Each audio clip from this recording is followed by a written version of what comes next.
ओम नमः शिवाय। हर हर महादेव। हरितालिका तीज व्रत सिर्फ एक साधारण व्रत नहीं बल्कि भगवान शिव और मां पार्वती के दिव्य मिलन का प्रतीक है।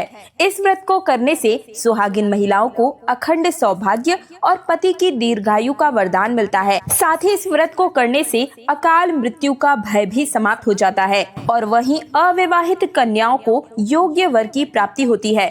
लेकिन सवाल ये उठता है कि साल 2025 में हरितालिका तीज व्रत 26 अगस्त को है या फिर 27 अगस्त को। पूजा का सही मुहूर्त क्या है और पारण कब करना चाहिए और इस व्रत में हमें क्या खाना है क्या नहीं खाना है। सबसे पहले तो मैं आप सभी को बता दूं कि साल 2025 में जो हरितालिका तीज व्रत पड़ रहा है ये अपने आप में ही संपूर्ण है और आपके लिए ही वरदान के रूप में आया है, क्योंकि इस साल 2025 की जो हरितालिका तीज है इस दिन कुछ ऐसे योगों का निर्माण हो रहा है जिसकी वजह से आपके व्रत का पूर्ण फल आपके पति को मिलेगा। यानी कि इस दिन सर्वार्थ सिद्ध योग से लेकर कई प्रकार के योग बन रहे हैं जिसकी वजह से आपके पति को धन प्राप्ति और हर एक कार्य क्षेत्र में, चाहे वो नौकरी हो या व्यापार हो, हर एक कार्य क्षेत्र में उन्हें उन्नति ही देखने को मिलेगी। और इस बार की हरितालिका तीज पति पत्नी के प्रेम संबंधों में मिठास को भर कर जाएगी। इस बार साल 2025 में आपकी कंफ्यूजन सबसे पहले दूर कर देती हूँ।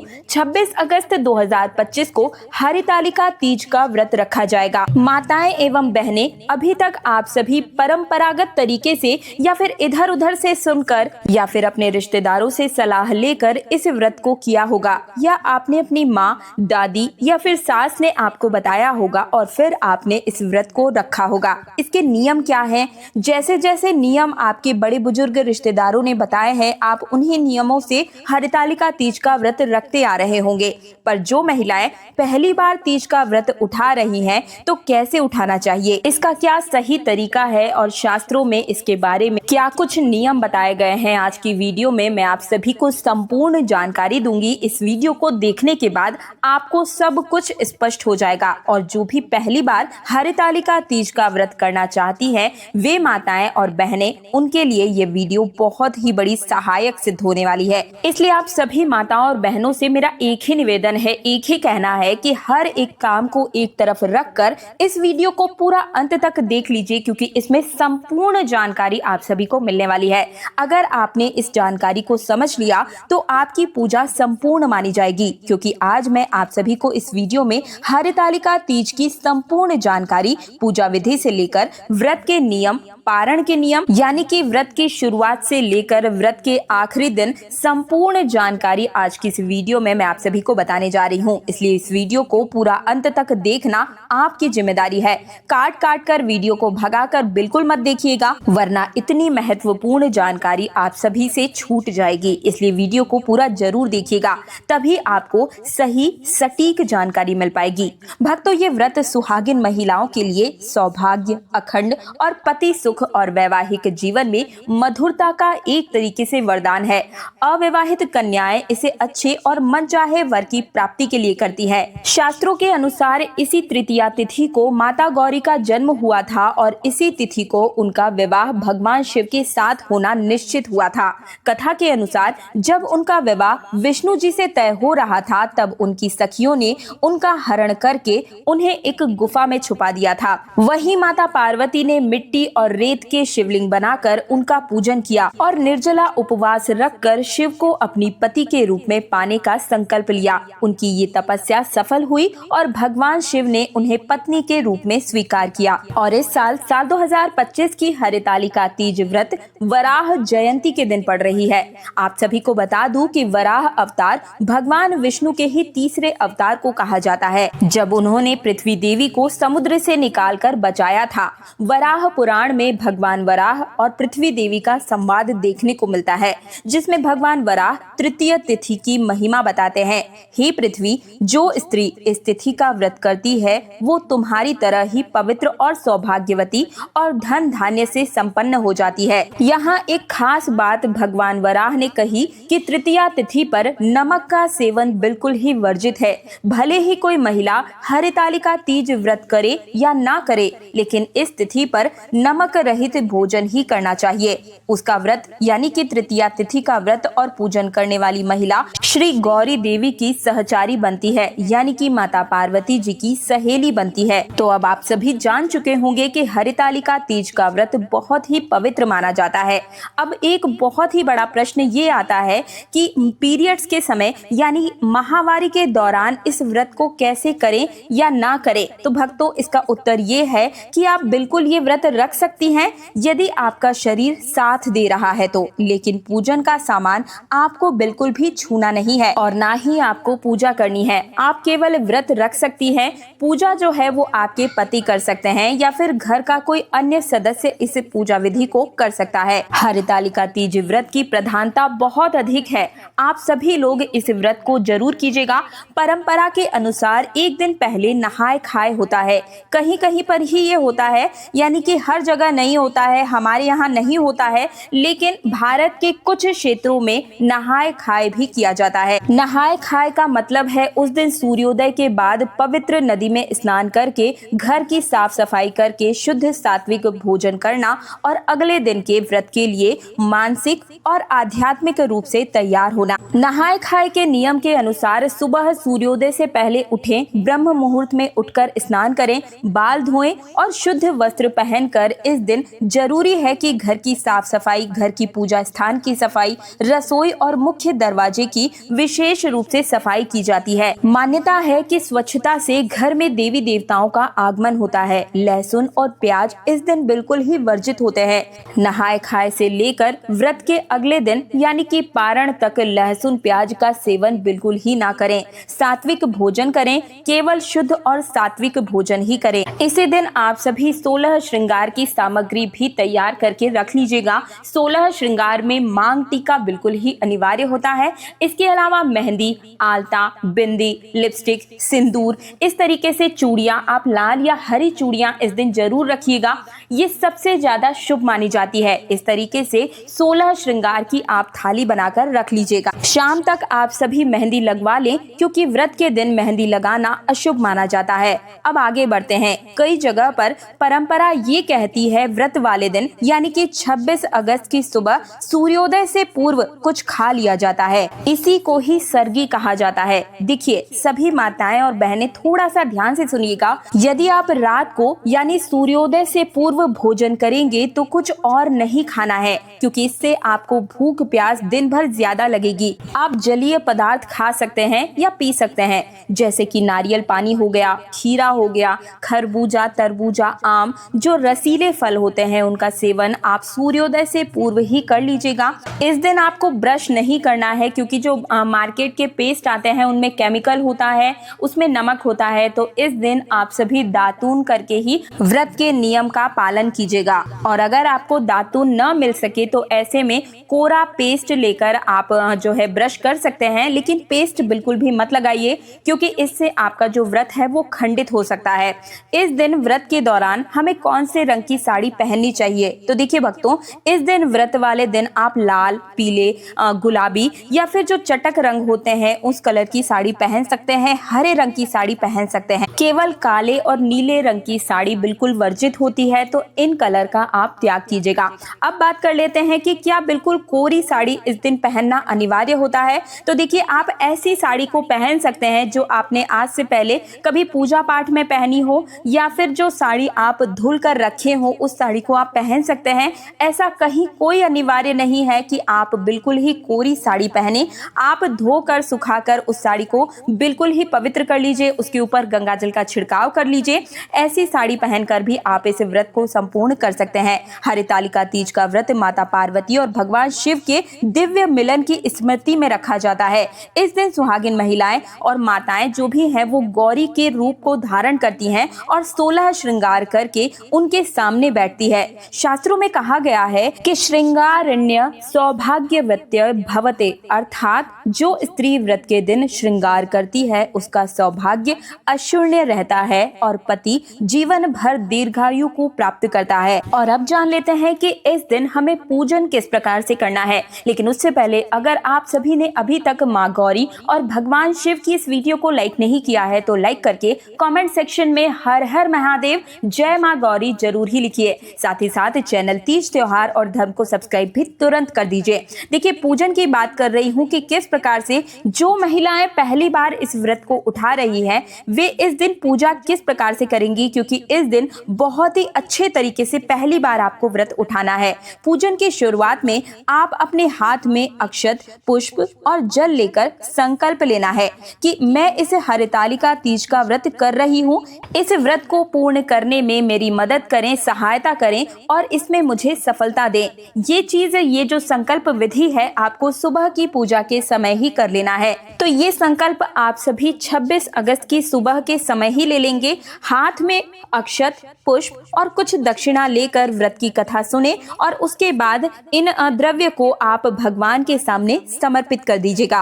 अब अगला दुविधादायक प्रश्न ये आता है कि कई लोग कहते हैं कि मिट्टी का शिवलिंग परिवार बनाकर पूजन करना होता है, लेकिन शहरों में रहने वाले जो भी लोग हैं, वे कहां से मिट्टी लेकर आए, किस प्रकार से जो है शिवलिंग, पार्थिव शिवलिंग का निर्माण करें। तो यहाँ पर आप सभी मेरी बात पर थोड़ा गौर कीजिएगा। इसका हल ये है कि देखिए, जब माँ पार्वती जी का भगवान विष्णु जी से विवाह तय होना था, तब सखियों ने उनका हरण कर लिया और पार्वती जी गुफा में मिट्टी और रेत के शिवलिंग बनाकर उनका उन्होंने पूजन किया था। ये परंपरा तभी से चली आ रही है, लेकिन आज के युग में हमारे पास फोटो की सुविधा है। जो लोग मिट्टी का पार्थिव शिवलिंग का निर्माण नहीं कर सकते हैं या जिनके पास सुविधाएं नहीं है, वे भगवान शिव और माँ पार्वती के फोटो यानी कि तस्वीर का पूजन भी कर सकते हैं। लेकिन जिनके पास सुविधा है, ऐसे व्यक्ति को, ऐसी माताओं और बहनों को पार्थिव शिवलिंग का निर्माण कर उनका पूजन करना बहुत ही अच्छा माना जाता है। आप सभी को ऐसा जरूर ही करना चाहिए। हो सके तो आप जो है पार्थिव शिवलिंग का निर्माण कर लें, नहीं है तो फिर आप धातु की मूर्ति या मेटल की मूर्ति भी लेकर उनका पूजन कर सकते हैं। धातु के शिव जी जो है, उनका लिंक मैं आप सभी को डिस्क्रिप्शन में दे दूंगी। आप बहुत ही कम दामों पर पंच धातु से निर्मित भगवान शिव और माँ पार्वती की मूर्ति ले सकते हैं। तो आपको मूर्ति पूजन भी कर सकते हैं, और अगर आपके पास पार्थिव शिवलिंग आप बना सकते हैं तो जरूर बनाइए और पूजन के बाद इन्हें किसी नदी या तालाब में आप विसर्जित जरूर कर दीजिएगा। और जो लोग फोटो या फिर मूर्ति का पूजन कर रहे हैं, तो पूजन के बाद में मूर्ति या फिर तस्वीर को अपने स्थान से थोड़ा सा खिसका दीजिएगा। इसी को विसर्जन माना जाता है। पानी में नहीं डालना है। मेटल की मूर्ति या फोटो है तो बस अपने स्थान से उनको थोड़ा सा खिसका दें, इसको विसर्जन माना जाता है। अब अगला प्रश्न ये आता है कि दीदी, क्या अगर एक बार हमने व्रत उठा लिया तो क्या हर साल करना जरूरी होता है? देखिए, यही सब सुनकर कई सारी ऐसी माताएं बहनें हैं जो कि इस व्रत की कठिनाई को देखकर व्रत उठाती ही नहीं है। लेकिन मैं आपसे यही कहूंगी कि यदि आप हर बार कर रही हैं तो ये बहुत ही अच्छा व्रत होता है। हर एक सुहागिन महिला को जरूर ही करना चाहिए। लेकिन हमारे समाज में एक भ्रम फैला हुआ है कि तीज के व्रत को अगर आपने बीच में तोड़ दिया तो ऐसा हो जाएगा, वैसा हो जाएगा। तो जी नहीं, ऐसा बिल्कुल नहीं होगा। भगवान शिव हमारे पिता है, माँ पार्वती हमारी माता है। ऐसे में वे अपने बच्चों का, अपनी संतान का बुरा कभी कर ही नहीं सकती है। अगर आपका शरीर साथ नहीं दे रहा है, स्वास्थ्य को लेकर समस्याएं आ रही है, या फिर आप अपने मन से इस व्रत को पूर्ण नहीं कर पा रही हैं, आपसे लग रहा है कि आप नहीं कर पाएंगे, तो फिर आप इस व्रत का उद्यापन कर सकती हैं। इसमें कोई संशय नहीं है, ठीक है। अब देखिए, इस व्रत में कुछ जरूरी नियम होते हैं जिनके तहत कुछ खास सामग्री का होना जरूरी होता है। इसके बिना पूजन अधूरा माना जाता है। क्या है वो सामग्री? बहुत ध्यान से सुनिए या फिर आप कहीं पर लिख लीजिए। पूजन स्थल की सजावट के लिए साफ आसन, लाल या फिर पीले रंग का कपड़ा आप लें। एक चौकी लें। साथ ही में सजावट के लिए केले के पत्ते, आम के पत्ते सजावट के लिए जरूर लें। फूल माला, गेंदे, गुलाब या फिर अन्य जो भी पुष्प हो सके तो गुड़हल ले लें। तोरण जो बनाना है आपको आम के पत्तों का बना लें।